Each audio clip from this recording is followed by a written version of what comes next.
One of the greatest rights we have as Americans is our right to vote, our right to choose our leaders, and our right to be heard. However, for many Americans living with disabilities, the process of physically voting in person can be difficult and challenging. At times, it can even be impossible. That's why we want to help train you to ensure that each and every voter will have the chance to cast their vote with dignity in a safe environment. This video will help you learn how to do your part as a poll worker to make integrated voting for people with disabilities both possible and easy. So here are some questions we need to ask and answer correctly to make sure we have accessible poll sites. Are you in the correct room according to the Board of Elections provided voting area floor plan? Each poll site coordinator will be provided with a voting area floor plan that details exactly where and how the polling site should be set up. A copy is in a plastic sleeve on top of each election district supply cart as well. Your first job is simply to make sure that the room you are in matches the room shown in the floor plan. Are all signs related to accessibility posted where required? Directional signage at the poll site tells people with disabilities where to find the easiest accessible route into the voting area. When the main entrance to the facility and the accessible entrance are not the same, blue directional signs must show the accessible route to the accessible entrance. Then, based on the listed address identifying the main entrance to the polling place, try to place yourself in the voter's shoes to assess how obvious the location of the wheelchair accessible entrance will be to the voter who has just arrived. Go to all of the places outside where voters are most likely to arrive. This may be both ends of sidewalks leading to the site, curb ramps for people coming from across streets, or in some locations, a parking lot. We want to avoid making people with disabilities guess where to go, sometimes forcing them to backtrack and spend extra time in potentially difficult weather. So, what types of signs are needed and where are they required to be placed? Every poll site must have a Vote Here sign posted at the main entrance. Additional Vote Here signs with directional arrows may be posted to tell voters where the main entrance is located. Where the main entrance and the accessible entrance are not the same, a blue sign with the wheelchair user symbol on it must be posted at the main entrance with a written description of where the accessible entrance is located. This is called the alternate entrance sign. It should say something like, accessible entrance located at Gem Entrance on 70th Road. It should be obvious that this sign should not be posted at the top of a flight of stairs. Instead, it should be located where the wheelchair user can easily read it without significant backtracking. Another blue sign called the accessible entrance sign shows the stylized wheelchair user, which is also called the international symbol of accessibility. This sign, which has no arrows, is placed at the actual accessible entrance.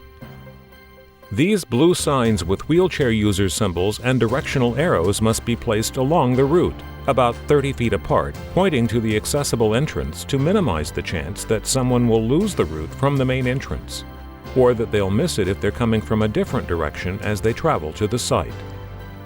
At an absolute minimum, a directional sign must be placed everywhere the accessible route changes direction.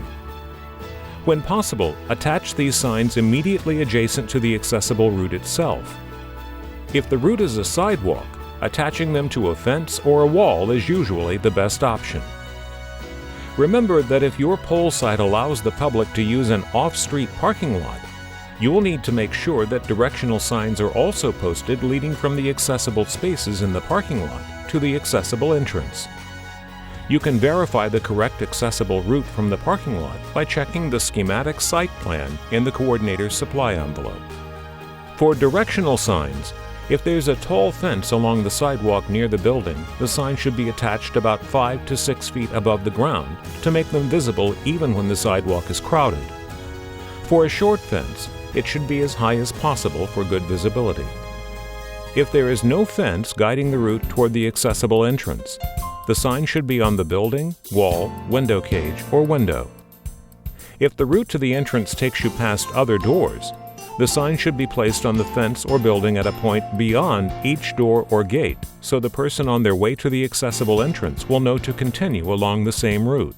In some cases, a temporary post may be needed to allow you to place them in a location that will prevent confusion. If you don't have a post when you need one, make a note in your ADA checklist to let the borough office know to provide one for the next election. Are all signs oriented in the correct direction? Ideally, you will have the correct number of signs with arrows pointed in the correct directions to allow you to place directional signs everywhere they're needed. It's obvious that a blue upright sign with a wheelchair user symbol and an arrow pointing to the left means go to the left. But it may not be so obvious that a vertical sign with a vertical arrow means to go straight ahead. These are useful for routes that cross other walkways or go through fence openings or courtyard doorways. Whatever you do, don't hang directional signs upside down or backwards, and don't tip the signs to show wheelchair users on their backs or faces. Voters won't know if you've mounted them correctly and they flipped around, or if you intentionally hung them that way to make the arrow point in the correct direction.